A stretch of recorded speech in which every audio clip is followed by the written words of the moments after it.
All right, hey guys. So I'm actually right now currently in Mr. Smith's classroom on Friday, right before your Tuesday. I'm at jury duty, yay.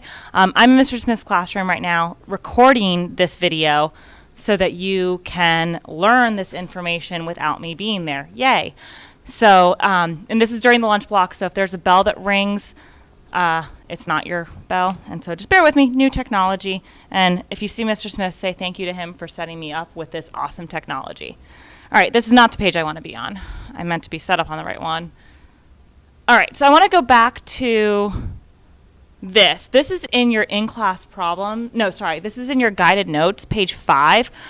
Right at the end of class last time, there were some things, like, we ran out of time because of the fire drill.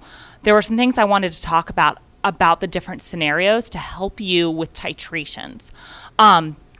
So looking here, remember, when you do an invader problem, which titrations are just giant invader problems, when you do an invader problem, you first deal with the invasion, do stoichiometry to figure out what's left over, and then depending upon what's left over, you follow one of the 4 different scenarios.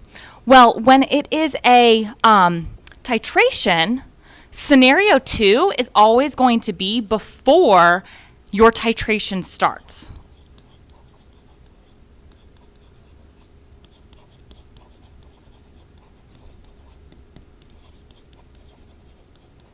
All right, that's always going to be at the beginning, before you've actually added any of your strong acid or strong base that you're titrating with. All right, the entire time during the titration is going to be scenario 4. This is, or not, sorry, let me back up. Once you start the titration until you reach the equivalence point, you're always going to be making a buffer. All right, and that's always going to be scenario 4.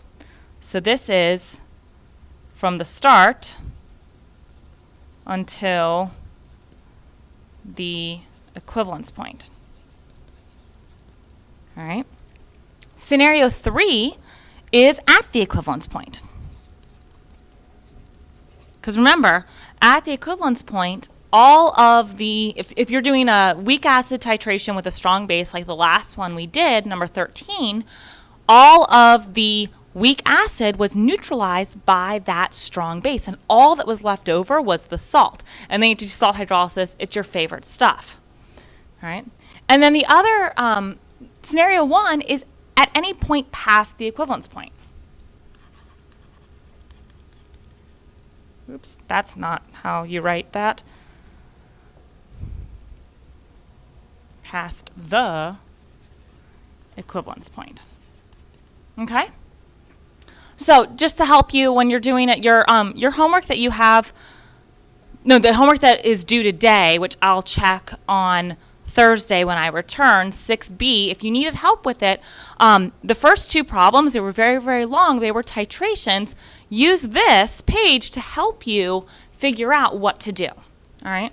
So today, I wanted to touch on this because we didn't quite get to it, but today we're going to be talking about indicators and how they work. All right? So, oh, there we go. Okay. No, not number 16. Here we go. Okay, so if you turn in your guided notes to, oh, I don't remember the page number.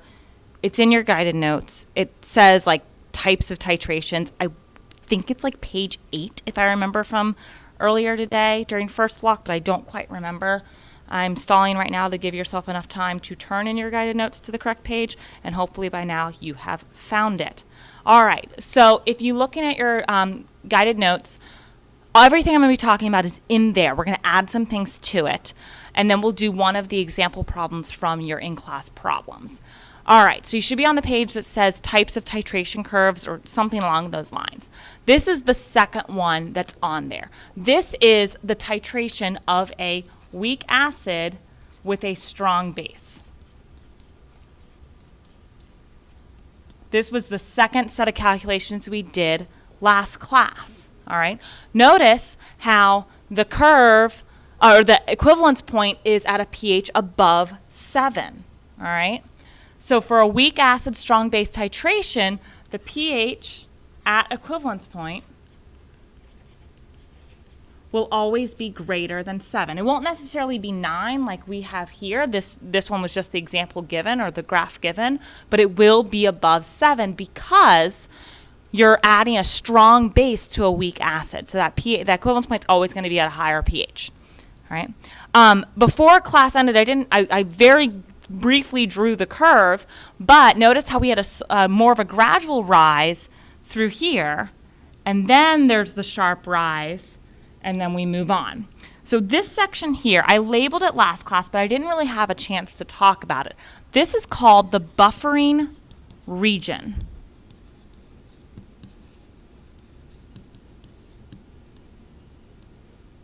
The buffering region, and now there's a special case that's happening at the buffering region. So it's the buffering region because this is all scenario 4. This is after we've started adding some of the strong base to our weak acid, and the product of all of these invasions will be a buffer. And that's why the pH doesn't really change a lot there. It takes a little bit longer for the pH to shoot up to reach the equivalence point. Now, in the buffering region, there's that halfway to pH point, or halfway to equivalence point that we talked about. And if you recall, at that point, this is the halfway point.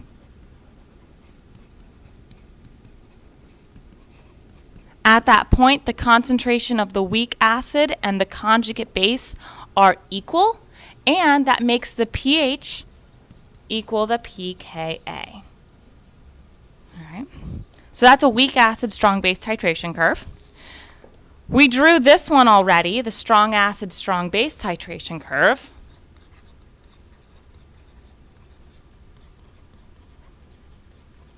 For all strong acid, strong base titrations, the pH is going to be 7 at the equivalence point. All right. Nothing really special about this. Remember, though, if we had this curve here is showing a strong base being added to a strong acid. That's why we start off with a low pH and we go to a high pH. If we somehow flipped it, say we put the strong acid in the burette and had strong base in the beaker, then we would start off with a high pH and we would still have that sharp decrease and then trail back off, okay? All right, and then the third type of curve we're going to talk about is this one. This one is a strong acid being added to a weak base. All right, so in this case, I have weak base in the beaker. I start measuring the pH, and then I start adding strong acid to it. So within here, so we have a slight increase, and then, or sorry, slight decrease, and then more of a sharp one, reaching that equivalence point. Notice the equivalence point is less than 7 at that for that type of titration.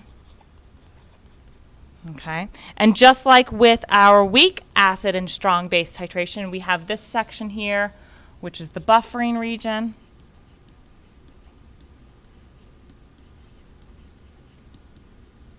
And then there's that special halfway point.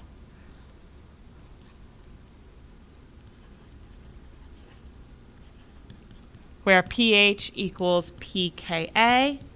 Or if you were actually using Henderson-Hasselbalch with the other form, using Kb, you could say that POH equals pKb.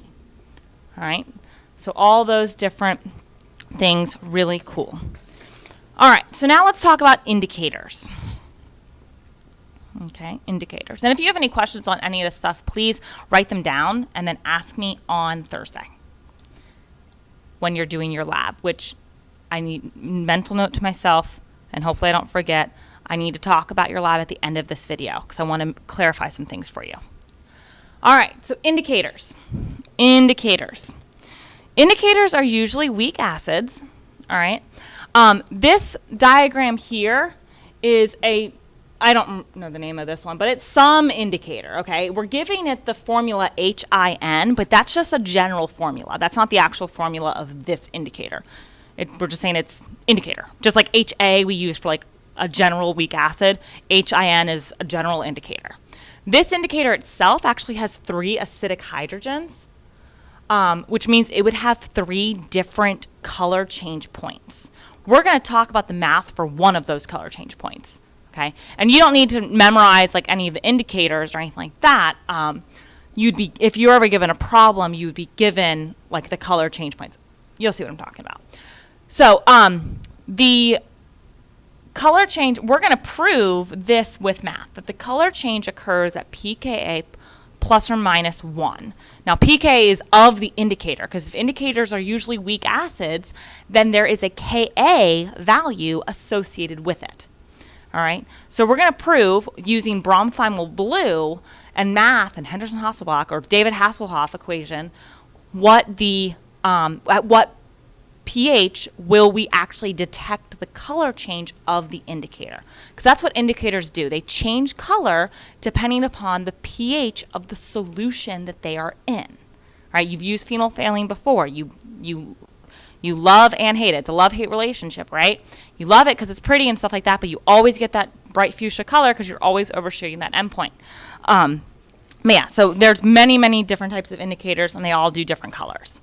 So, oh, I apologize. I meant to say we skipped a couple pages in your guided notes. We're now on the page where it has something about indicators, and I don't know what page number that is. So hopefully by now you've found it. All right. So most of what's up here is typed in your packet, in your guided notes packet. I'm just going to be adding some math, okay? So indicators, like I said, they're weak acids. We're just going to give it the general formula HIN. We're going to talk about how they work. So bromothiamyl blue is the indicator we're going to discuss. If we say it's HIN, when we hydrolyze it with water, it forms H3O plus and I minus. All right, its Ka is 1.0 times 10 to the negative 7.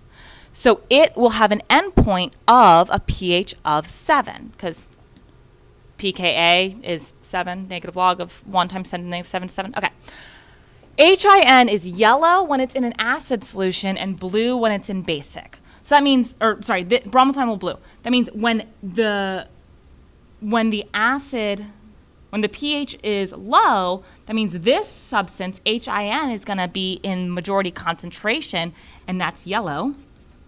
And when the pH is high, then that means IN minus is going to be in a larger concentration, and that's blue. Now, for most indicators, you need at least 1/10 of that amount must be present to detect a color change with our human eye, okay? Meaning, if I have HIN, at least 1/10 of it needs to be converted into IN minus to detect a color change from yellow to blue. Now, if I'm in acidic solution and I add a few drops of this indicator, it's going to be yellow.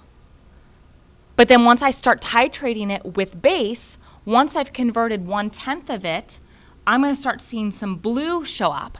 But it's going to be blue in a yellow solution, so we're actually going to see green. That's how our eyes handle the yellow and the blue together. All right, so math, change color, thank you. So we have this formula. So what we're actually doing is we're doing I lost my page. We are doing a titration of an acid with a strong base. All right. So the formula, what's actually happening here, so if this is my solution, this is my indicator, and it's a buffer because we've got HIN and IN minus. That's what's in the indicator solution is this thing here. When I react OH minus, strong base, with this, it's going to react with the HIN, forming IN minus and H2O. All right. So Henderson-Hasselbalch, David Hasselhoff. My base in my buffer indicator solution is IN minus, and my acid is HIN. All right.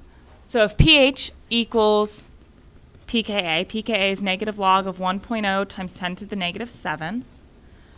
Now we need to have at least 1/10 of that HIN, that yellow indicator, be converted into the IN minus. At least 1/10 of this gets converted into this. So when we write our ratio, we're going to have at least 1/10 of it be IN minus. So now if you haven't already grabbed a calculator, or maybe you know logs well enough, our pKa is 7. Log of 1/10 is -1. So 7 minus 1. So that means at pH equals 6, we will see the color change. Our human eye will be able to detect the color change. Detect color change of yellow to blue. Well, we'll actually see it as green, because again, it'll still be majority yellow with a little bit of blue in there. And as we continue to add more and more strong base, that green color will intensify until eventually blue will take over, because we're becoming more and more of this IN minus. Now, this is not detracting from the actual titration that's occurring, because you're only adding a few drops of this indicator. So still, the majority of the OH minus that you're adding to the whole titration is neutralizing your weak acid, or whatever acid you use. This is just like a side reaction. This thing that's going on here is just like a little side reaction that's occurring just to show us what's happening when we've reached our endpoint. Right, so there's the math of showing that the 6 is going to be that low end.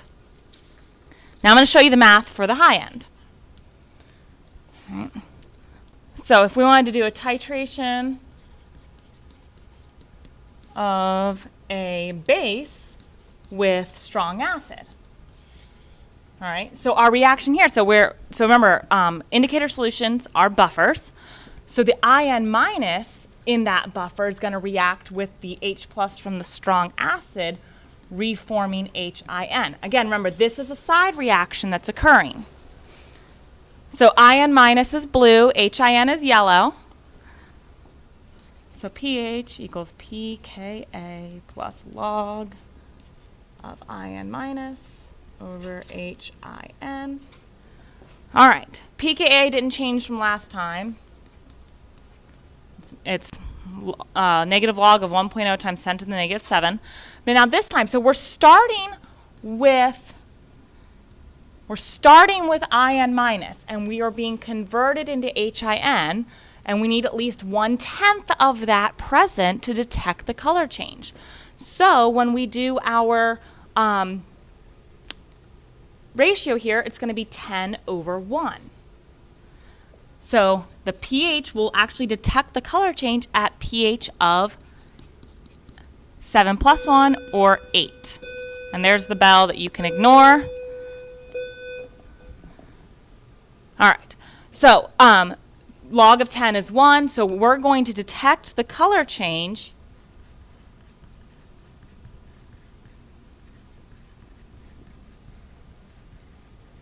of blue to yellow once that solution reaches a pH of 8. And again, we'll see that as green. And again, just like with last time, if I continue adding more H+, my solution is going, the green color will intensify a little bit, and then it'll become more and more yellow. All right? As we continue to add, as we go way past the endpoint.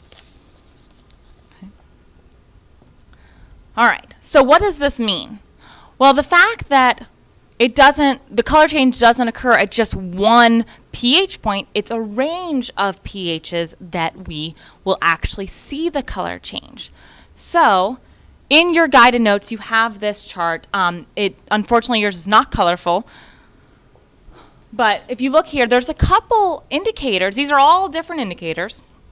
There's a couple of them, like cresol red and thymol blue and alizarin, that they have 2 ranges of colors that are listed. That's because those are diprotic or polyprotic acids, or sorry, polyprotic indicators, because remember, most indicators are weak acids. So if we look here, for example, phenolphthalein, that's something we use very often its range is actually from 8 to 10. 8 to 10.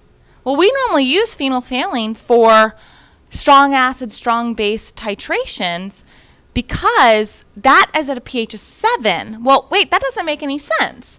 If the pH, the equivalence point for strong acid, strong base titration is at pH 7, why would we use something that we're not going to detect that color change until pH of 8?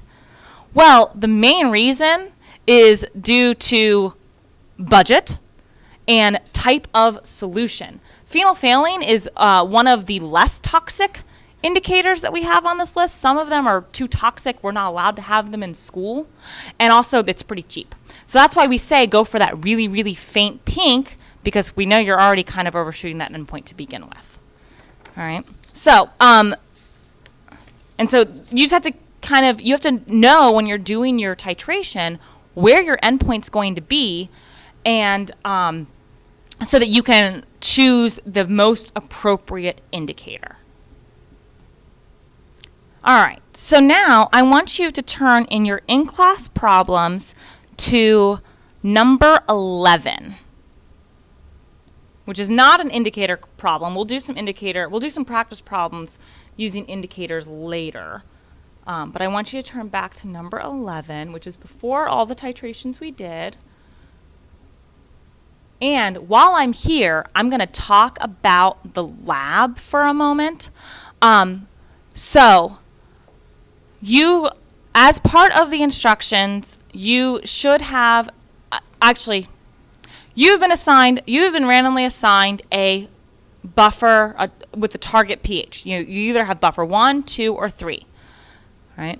Based on that, you're going to be, oh wow, sorry, I just looked at this board and it's all sorts of messed up. I'm going to have to fix it. Sorry. Based on your target pH, you will need to create your buffer that has that target pH.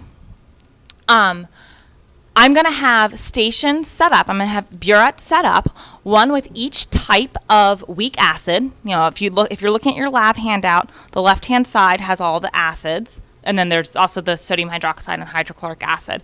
But I'm going to have a burette for each one of those weak acids set up. Also, at the analytical balance, I'm going to have the bottles of those 3 solids that you can weigh out. Remember, the analytical balance reads to 4 decimal places. So you can be really precise, and you can carry lots of sig figs in your calculations for your pre-lab. All right? So for your pre-lab, based on what your assigned buffer is, you're going to have to figure out how to make it, all right, and which chemicals to use and all that stuff. So everyone is going to fill out that chart that's at the top of page 2 on their lab handout. You're going to copy that into your lab notebook so that you can, that's part of your pre-lab. Actually, while I am talking, I'm going to open up the lab handout so that I can just pull it over to the board. All right, so buffer lab, that's what I wanted. All right, I think I'm still recording. Yes, I am. Awesome. All right, so here, all of these are that's what I'm going to have, the acetic acid, citric acid, and sodium dihydrogen phosphate. I'm going to have those in the burettes, and then these solids to weigh out. So you have your target pH based off of what buffer you've been assigned. You're going to have to complete this chart in your lab notebook. That will be part of your pre-lab. You're going to have to write the reaction of each of these acids with water, figure out what the conjugate base is, and calculate the pKa. On the 3rd page, I've given you the equilibrium constants for those 3 acids, so you can do some calculations with it, okay? So you don't have to look them up. So once you've figured out which 2 chemicals you're going to use, you know, which acid and which solid you're going to use to make your target pH, you're going to do the calculations. Your buffer needs to be at maximum 25 milliliters. You are not allowed to use more than 25 milliliters of your weak acid. right, because it's already in solution form. You're not allowed to have more than 25 milliliters of solution total, and you cannot use more than 25 milliliters of your weak acid. All right. Now, once you make your buffer, you're going to make it in a beaker, and you're going to bring it to wherever I'm set up with. I'm going to have a pH meter and a lab quest. And don't worry, I'll have it calibrated. I am going to measure the pH of your prepared buffer. You are allowed to be, it needs to be within 0.5 pH units from your target pH. So say your target pH is 4.8. It needs to be within it can be no less than 4.3 and no more than 5.3. All right. Then, and I'll talk in a moment what happens if it's not, but then say everything's all good. I'm going to invade your buffer. I'm going to add 10 milliliters of either 0.2 molar HCl or 0.2 molar NaOH, which are up here. Okay, so and then that needs to be changed no more than 1 pH unit from the pH that I measured in the first part. So meaning, if your target pH was 4.8, remember, the first time I measure it needs to be from 4.3 to 5.3, anywhere in there, and you're good. Say I measure it and it's 4.6, okay? It's within the 0.5, you're good to go.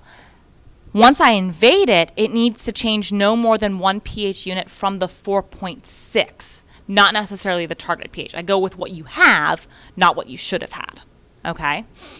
And so if it's 4.6 and it can't go down more than 3.6 or up more than 5.6, and you won't know which one I'm invading with it, okay? All right, so then you're going to have, as part of your pre-lab, you are going to have to do all of these calculations. You're going to have to show the calculations for how much of your solid you're going to measure out, of how much of your acid, your weak acid you're going to measure out, how you're going to make the buffer, all that stuff to have 25 milliliters of a good buffer. And then you need to show the calculations. You're going to have to do 2 invasion calculations. One showing what happens if your buffer has been invaded by 10 milliliters of the 0.2 HCl, and one with it being invaded 10 milliliters with the 0.2 molar NaOH. All right, so you have to show all of those calculations. And then you give me the procedure and all that stuff, okay? So now what happened, and make sure you include a data table. I mean, you guys can read. So now what happens if if you miss the mark, either you don't get within 0.5, where are we? I'm just going to go to the rubric. Say you don't get within 0.5 of the correct starting pH, or you don't get within 1 point of the correct pH after invasion. Well, those are worth 10 points each, but I give you a chance to redo, okay, for a smaller penalty than 10 points. So say your target pH was 4.8, but you messed up and somehow you got 4.2, okay, for that initial pH before the invasion. That's outside of it. I'm going to go ahead and still do the invasion, because even though you might not have hit that target pH, your buffer still might be a good buffer. So then I'm going to do the invasion and say your wrong buffer, the wrong pH buffer, withstands a change of less than 1 pH unit after the invasion. I'm not going to take off points here for the correct pH after invasion. But I'll give you a chance to remake your buffer, and if you can get within 0.5 pH units of that correct starting pH the second time, I'm only going to deduct 5 points as opposed to all 10. And same thing if the opposite thing happens. Like say you make a correct starting pH, but the invasion it exceeds the 1 pH unit, I'll let you redo to just test for the and I'll only be checking for the invasion pH at that point, okay? So let me know if you have questions on that. Maybe come see me tomorrow if you have questions on that, or send me a message or something. But so you have a chance, like you get a couple chances at it, okay? All right. So I don't want you to stress about this, but I love this lab because this is a college level lab. Like when I was getting all this prepared, you know, Meredith Levine, my classroom helper, I had her for 2 years in a row. A lot of you know her. She told me that this caused her so much anxiety for this lab because like I'm honestly, what I'm doing right here is I'm testing your lab skills. Not necessarily can you do the math, but can you demonstrate that you know how to do chemistry properly in the lab? All right, and then, so when I was telling Meredith about the lab and telling her I was got to be prepping it, and she was telling me how much anxiety it gave her, Miss Kujak, one of the other chemistry teachers, was saying, she overheard and she was just like, wow, that lab sounds like a college level lab. Like, and she thought I was giving it to my academic kids. And I was like, oh, no, this is AP. They can handle it. So you guys will be fine. You can handle it. But just make sure you do everything right and nothing will be wrong, right? Great words of wisdom. All right, so let's go ahead and flip back to our guided, our in-class problems. We're going to do this problem now, number 11. All right, and actually number 11 kind of is like what we're going to be doing in the lab. So pay attention. All right, so we have the equations and constants for the dissociation of 3 different acids that are given here. All right, and so we want to figure out from these systems which conjugate pair will be best for preparing a buffer with a pH of 7.2 and why. So remember, if we're doing a buffer, we're going to be using that David Hasselhoff equation.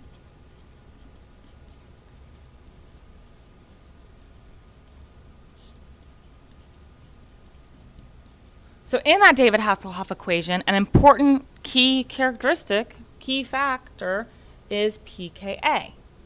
Well, I gave you Kas of all of these, so let's go ahead and calculate the pKa of each one of these. Well, the pKa of bicarbonate, going to carbonate, is 6.38. The pKa for the second one is 7.21. And the pKa for the third one is 1.89. So it's best to use the second one because the pKa is already so close to that target pH that all we now have to do is manipulate the ratio of base to acid. Like at 7.21, all we really need to do is make this so that it decreases the pKa by 0.01 to make it the target pH of 7.2. Now honestly, if 7.2 is my target pH, I would just make a buffer with equal concentrations of my base and acid of these two things and just call it a day because 0.01 is really close, right? So this one is my best buffer because the pKa is closest to the target pH.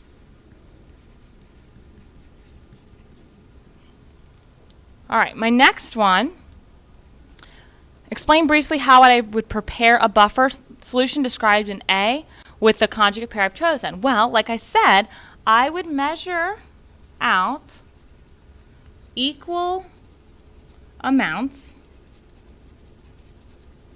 like equal volumes of equal concentrations of the H2PO4 minus and HPO42 minus solutions. Now obviously you're not actually going to find a bottle that just says H2PO4 minus solution. It would be some sort of salt with that, maybe a sodium or potassium. But yeah, so you would just measure out equal concentrations of these two things and yay, the target pH is really, really close to that pKa, so we should be good. All right. Now, if the concentrations of both the acid and the conjugate base I've chosen were doubled, how would the pH be affected? And we're also going to talk about how the capacity of the buffer is affected by this change in concentration of acid and base. Well, all we did was we doubled both of these. So remember, when you change both the same amount, that ratio is staying the same. So the pH itself doesn't change. The ratio is the same. Now my second question here is asking about how the capacity of the buffer is affected by this change. Well, we've doubled the concentration. So now, remember, when you do invasion problems, a stoichiometric table involves moles or millimoles. Those are like the troops, for our invasion. If there's double the concentration, that means we have double the moles or millimoles, and we have double the amount of troops to react with an invader, so the capacity would increase. So capacity increases because there are more moles of both buffer species to react with an invader.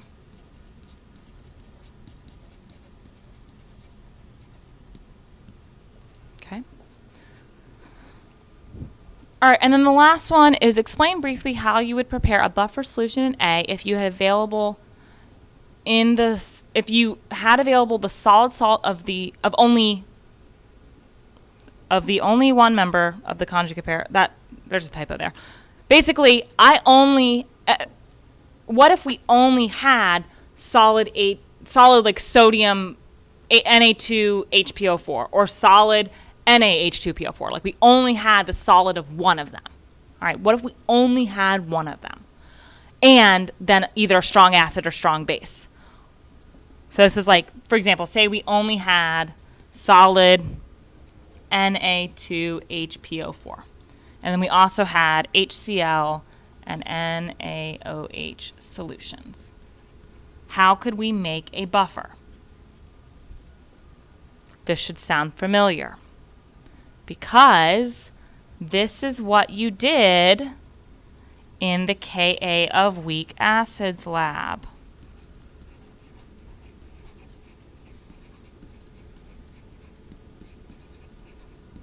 You took your solid, actually in your Ka of weak acids lab, you had the solid form of your acid. So you would have had like solid I think it was K. You had like KH2PO4. And you dissolved it in water, and then you measured out exactly half of it. You neutralized half of it with sodium hydroxide, converting it into the conjugate base of H2PO4 minus into HPO42 minus, yeah. And then you mix it back together, you measured the pH, and you found that the pH equaled the pKa because you made a buffer. You just didn't know it was called a buffer at that point. Okay? All right. So I'm really hoping I remembered everything I was supposed to talk about. I talked about the lab. I went over indicators, all that stuff. There are other problems, and the sub has the numbers. I think it's like 9, 10, and like 16, 17, something like that. There are a few other problems that you can work on. They're all invasion problems that you can work together, work alone, whatever. You're just going to be practicing. Practice, practice, practice. Okay? And when I return on Thursday, we'll do this lab.